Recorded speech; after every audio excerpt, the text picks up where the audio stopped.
First year में जब ये आए तो इन्होंने क्या चैलेंजेस फेस किए? तो मेरा biggest struggle coming from medical background ये था कि I didn't have enough knowledge कि हमसे गलती तो होगी। फर्स्ट ईयर में आए गलती करने के लिए। तो मेरे साथ ही चैलेंज होता है कि मैं कभी कभी थ्योरी में इतना टाइम दे देती हूँ कि मेरे पास प्रैक्टिकल के लिए कुछ बचता ही नहीं है। कॉमर्स विद मैथ्स बैकग्राउंड से हूँ, तो मुझे जो मेजर प्रॉब्लम हुआ था बीसीए लेने के बाद कि मुझे कोडिंग में कुछ समझ ही नहीं आ रहा था कि मैं शुरू कहाँ से करूँ और कैसे करूँ। पहला सेमेस्टर तो बस समझने में ही चले जाता। तो मेन प्रॉब्लम मेरी लॉजिक बिल्डिंग में ही थी। क्या इनके पैशन है अपार्ट फ्रॉम कोडिंग? अपने फ्री टाइम में अपनी कम्युनिकेशन स्किल्स पे काम करना या पर्सनालिटी डेवलपमेंट में काम करना। प्रोबेबली मेरा बिगेस्ट फियर है पब्लिक स्पीकिंग, तो उसको चैलेंज करना है, उसे कॉन्कर करना। Because I love to play basketball and I am an international player. And last I played my tournament in Nepal. मैं बीसीए के साथ साथ अभी फ्रीलांसिंग भी कर रहा हूँ वेब डेवलपमेंट में। इसमें मैंने अभी सेल्फ अर्निंग भी की है 4 महीने में। कितने पैसे कमाए हैं 4 महीने में? 25 से 30 हज़ार का।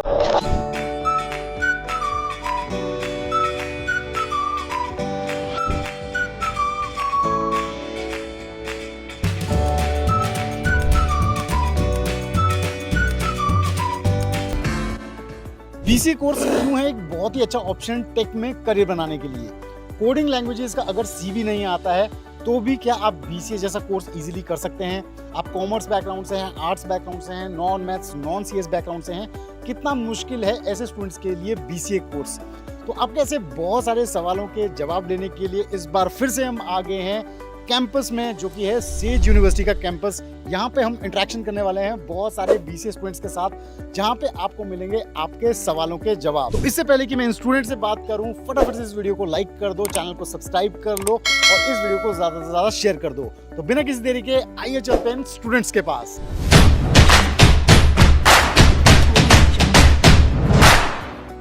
To get free career counseling, check the link in description box and pinned comment below.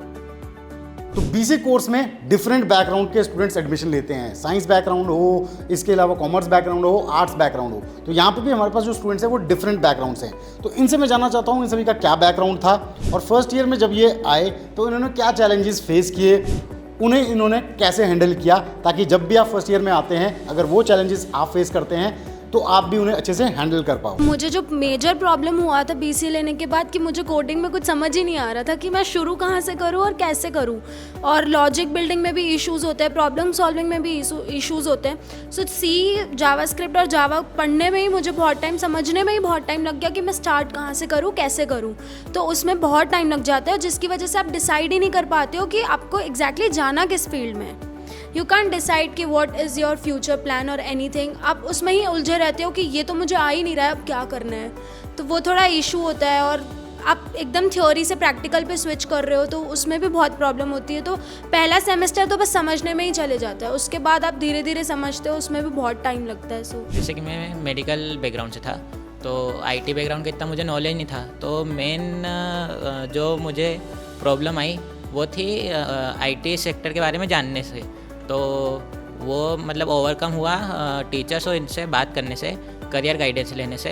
और सेकंड जो मुझे प्रॉब्लम आई वो थी लॉजिक बिल्डिंग से, क्योंकि मेडिकल बैकग्राउंड जो रहता है वो मेनली थ्योरेटिकल बेस्ड रहता है। मैथ्स उसमें सिर्फ फिजिक्स में रहता है, बेसिक मैथ्स, पर वो उतना ज़्यादा डिटेल में नहीं रहता। तो मेन प्रॉब्लम मेरी लॉजिक बिल्डिंग में ही थी, पर ओवरकम हो जाता है वो प्रैक्टिस करने से। सो मेरा कॉमर्स प्लस आईपी बैकग्राउंड था, तो मुझे कोडिंग का बेसिक नॉलेज था कि क्या क्या होता है, मतलब पाइथन का नॉलेज था बेसिकली। बट यहाँ पे आने के बाद मैंने देखा कि हमारे स्कूल में मैं बताना चाहूँगी, हमारे स्कूल में प्रैक्टिकल ज़्यादा था। यहाँ पे आने के बाद पता चला कि थ्योरी भी पढ़नी होती है, मतलब पहले थ्योरी पढ़ोगे तब जाके प्रैक्टिकल कर पाओगे। तो मेरे साथ ही चैलेंज होता है कि मैं कभी कभी थ्योरी में इतना टाइम दे देती हूँ कि मेरे पास प्रैक्टिकल के लिए कुछ बचता ही नहीं है। तो मैं क्या मतलब मैनेज करने में कभी कभी दिक्कत हो जाती है मुझे। तो that was the major challenge. तो मेरा biggest struggle coming from medical background ये था कि I didn't have enough knowledge. First year में जैसे टेक्नोलॉजिकली मैथ्स तो कैचअप कर लिया मैंने thanks to my teachers, but technological knowledge नहीं था इतना कि हमसे गलती तो होगी। फर्स्ट ईयर में आए गलती करने के लिए, हमारे सीनियर्स है, हमारी टीचर्स है, हम खुद भी है, हम इतने केपेबल होते हैं कि हम हमारी गलती को ओवरकम कर जाते हैं। बट उसके लिए गलती भी करनी होगी, और जितनी ज़्यादा आप गलती करोगे, जितना सीखोगे, जितना एक्सप्लोर करोगे, उतना ही बेटर और ब्राइट आपका फ्यूचर होगा। That's for sure. BCA course क्या सिर्फ कोडिंग के लिए है या फिर इसमें और भी बहुत कुछ है। स्टूडेंट्स में जाने वाला हूँ क्या एक्स्ट्रा करिकुलर एक्टिविटीज़ है जिनमें पार्टिसिपेट करते हैं, क्या इनके पैशन है अपार्ट फ्रॉम कोडिंग। तो आइए जानते हैं बच्चों से। मैं BCA के साथ साथ अभी फ्रीलांसिंग भी कर रहा हूँ वेब डेवलपमेंट में। इसमें मैंने अभी सेल्फ अर्निंग भी की है 4 महीने में, और साथ साथ मैं AI टूल्स न्यू रिसर्च करता हूँ। गेम फ्री टाइम पे भी अगर कभी फ्री हो तो गेम्स खेलता हूँ। क्या बात है यार, फ्रीलांसिंग शुरू कर दी है। कितने पैसे कमाए हैं 4 महीने में? अभी तक मैंने 25 से 30 हज़ार कमा लिया है। फ्रीलांस जो छोटा प्रोजेक्ट था फिटब्रिज फिटनेस की वेबसाइट थी, और साथ ही अभी ई-कॉमर्स की वेबसाइट का भी क्लाइंट आया था, उस पर भी वर्क कर रहा हूँ। ये बहुत अच्छी चीज़ है यार। अगर 25-30 हज़ार रुपये अभी इस स्टेज पे फर्स्ट ईयर में कमाने शुरू कर दिए तो बहुत बड़ी अचीवमेंट है। Well done. So apart from studies मुझे स्केचिंग करना पसंद है। मैं पेंटिंग्स भी करती हूँ, कलर ड्राइंग्स लाइक। और उसके अलावा मुझे मेडिकल फील्ड की बुक्स पढ़ना बहुत पसंद है। मुझे पता है मेरे काम नहीं आने वाला है, बट मुझे स्टिल इंटरेस्ट आता है उनको पढ़ने में। Sir, apart from tech, I usually give my free time to basketball because I love to play basketball and I'm an international player. And last, I played my tournament in Nepal. तो part of my hobbies is reading light novels. Reading बहुत अच्छी बात है, और probably सारे BCA students को कुछ ना कुछ थोड़ा रीडिंग में तो आना ही चाहिए। वोकैबुलरी शार्प होती है और आपकी पर्सनालिटी पे बहुत फ़र्क पड़ता है इस चीज़। तो it's just reading that I do. फिर बैडमिंटन, थोड़ा फिट रहना है, सिर्फ दिन भर बैठे रहना है, उससे अच्छा है थोड़ा कुछ भी एक्स्ट्रा करिकुलर में हो। And then I like to participate in a lot of competition and जब प्रोबेबली मेरा बिगेस्ट फियर है पब्लिक स्पीकिंग, तो उसको चैलेंज करना है, उसे कॉन्कर करना, that's one of my hobbies. Sir BCA के अलावा जिस चीज़ पे मैं फोकस करती हूँ इज़ लाइक अपने फ्री टाइम में अपनी कम्युनिकेशन स्किल्स पे काम करना या पर्सनालिटी डेवलपमेंट में काम करना, क्योंकि इंटरव्यूज़ में वो बहुत हद तक जज किया जाता है। तो मुझे पसंद भी है वो करना, और मैं करती भी हूँ, तो मुझे इंटरेस्टिंग लगता है। लाइक मेरा अच्छा खासा टाइम स्पेंड हो जाता है उसमें से।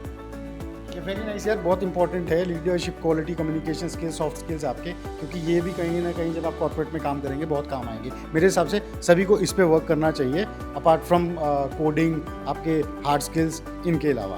अपार्ट फ्रॉम स्टडीज़ मेरा मेजर जो इंटरेस्ट या एक्स्ट्रा करिकुलर एक्टिविटीज़ आप बोल सकते हो वो गेमिंग। उसके बाद मेरे को स्केचिंग करना पसंद है, वो वीकेंड्स या फिर वंस इन अ मंथ ऐसे में करता हूँ। अब BCA जब हम कंप्लीट कर लेते हैं बहुत सारे ऑप्शंस होते हैं हमारे पास।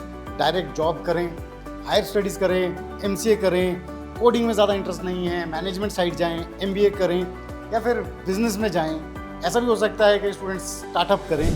तो मैं स्टूडेंट से जानना चाहता हूँ कि इनका क्या प्लान है BCA करने के बाद। सर BCA के बाद प्राइमरी मेरा जॉब लेने का ही प्लान है, क्योंकि मैं ये मानता हूँ कि रियल वर्ल्ड में जो हम प्रैक्टिकल चीज़ें सीखते हैं वो हम बुक्स से और इनके थ्रू नहीं सीख सकते, और वहाँ पे मुझे प्रोफेशनल नेटवर्क मिलेगा। और सेकेंडरी चीज़ ये है कि यदि मुझे कहीं लगा कि मेरे को और एडवांस चीज़ें सीखनी चाहिए, then I go for masters. और मेरा प्लान एक और है कि मैं गवर्नमेंट एग्ज़ाम की तैयारी करूँ, तो वो प्लान के अकॉर्डिंग फिर चेंज भी हो सकता है, फ्लेक्सिबल है। मतलब 2-3 चीज़ें दिमाग में है, जॉब पहले प्राइमरी है, गवर्नमेंट एग्जाम्स भी हैं। ठीक है, आप बताओ। सर पहले तो मैं जॉब करना चाहूँगा, क्योंकि BCA के बाद अगर आप जॉब लेते हैं तो आपने जो चीज़ें यहाँ पे सीखी है वो आप इम्प्लीमेंट कर सकते हैं उस जॉब में। धीरे धीरे आप खुद को एक प्रोफेशनल नेटवर्क में डेवलप कर पाएंगे और इन्वायरमेंट ले पाएंगे। आप चाहे तो मन कर सकता है कि मैं MCA कर लूँ, लेकिन MCA करने के बाद जो मेरे बैचमेट्स थे जो BCA करके गए हैं वो अभी वर्क एक्सपीरियंस फील कर चुके होंगे। मैं वो वर्क एक्सपीरियंस फील नहीं कर सकता अगर मैं MCA करता रहूँ तो BCA के बाद। लेकिन मेरा थॉट ऐसा है कि मैं 1 या 2 साल के बाद अगर हो सकता है मेरे से पॉसिबल तो मैं MCA करूँगा, और MCA भी कंप्लीट हो जाता है तो मैं सर M.Tech के लिए अप्लाई करना चाहूँगा। BCA के बाद का जो मेरा प्लान है वो थोड़ा लंबा है। पहला है जो मुझे BCA के बाद मेरे को जॉब करनी है, मैक्सिमम 1 साल का मेरे को वर्क एक्सपीरियंस चाहिए। उसके बाद मैं हायर स्टडी करना पसंद करूँगा MCA, क्योंकि जो मैं BCA में सीखा उसको थोड़ा एडवांस मेरे को सीखना है, तो MCA करूँगा। तो ये सब तो मैं ऐसे जनरली कर रहा हूँ। इसके बाद मेरे को मेरा जो मेन टारगेट है मेरा बिजनेस है, बिजनेस ही करना है। तो अभी इसलिए मैं BCA के बाद 1 साल जॉब करूँगा, मैक्सिमम एक्सपीरियंस वर्क एक्सपीरियंस मिल जाएगा। उसके बाद फिर MCA, then after job business. तो BCA के बाद जो मैंने सोचा मैं जॉब करूँगा, क्योंकि जॉब से मेरे को जो होगा प्रोफेशनल नेटवर्क्स भी मेरे बनेंगे और थोड़ा बहुत नॉलेज बढ़ेगा, और जो मैंने स्किल्स सीखी हैं इधर पर उसे मैं अप्लाई कर पाऊँगा और कुछ नया सीखूँगा। फिर उसके बाद 1-1.5-2 साल के बाद फिर मैं जो मेरे को एग्ज़ाम देना है उसकी प्रिपरेशन की तैयारी करूँगा, क्योंकि फिर उसके बाद ये नहीं कि एग्ज़ाम अगर निकला नहीं निकला तो फिर मेरे पास एक बैकअप होगा, इसलिए एक्सपीरियंस होगा तो फिर मेरी जॉब लगने के चांसेस होंगे। तो इसलिए जॉब ही करें। मेजॉरिटी स्टूडेंट से जो जवाब आए हैं वो लग रहा है कि ये बीसीए के बाद वर्क एक्सपीरियंस लेंगे, जॉब करेंगे, उसके बाद फिर फर्दर डिसाइड करेंगे मास्टर्स करना है, एमसीए करना है, बिजनेस में जाना है या फिर गवर्नमेंट जॉब्स में जाना है, लेकिन जॉब इनकी प्रायोरिटी है।